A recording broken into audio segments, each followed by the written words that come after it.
14 heures, les cloches du monastère Sainte-Marie de la Garde appellent les bénédictins pour l'office de nonnes. Une vie de prière pour ces 16 frères qui se réunissent dans cette chapelle 8 fois par jour.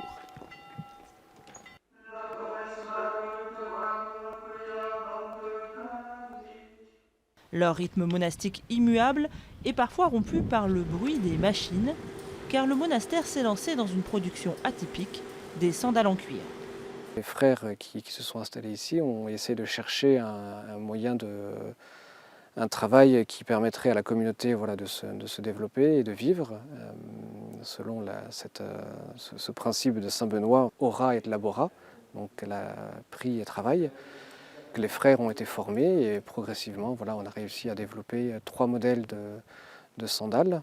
Sitôt l'office fini, les moines se mettent au travail.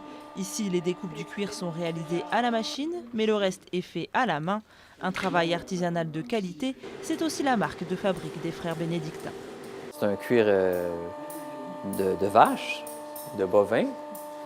Et on utilise un cuir qui a été tanné de manière végétale et ensuite il a été teinté. Donc ici, c'est une teinte qui est châtaigne.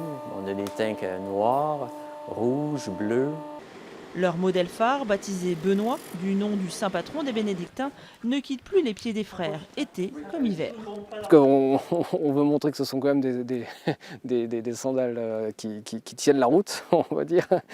Donc ça serait quand même la moindre des choses de les porter. Et c'est justement en les portant qu'on peut aussi les améliorer. Au début, on avait du caoutchouc qui était un peu plus lisse, donc maintenant on a modifié, parce que les frères glissaient dans les stalles, donc on a corrigé le produit. Pas question pour autant d'en faire une production à grande échelle qui contrarierait leurs vœux pieux. Chaque année, pas plus de 1500 paires sortent de l'atelier qui refusent certaines commandes. L'idée pour un moine, c'est la prière, vous savez très bien.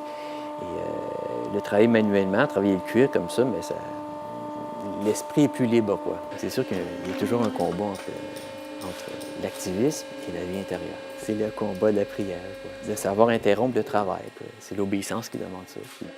Indémodables et résistantes, ces sandales se vendent en France pour environ 70 €, mais surtout en Allemagne et plus récemment au Japon.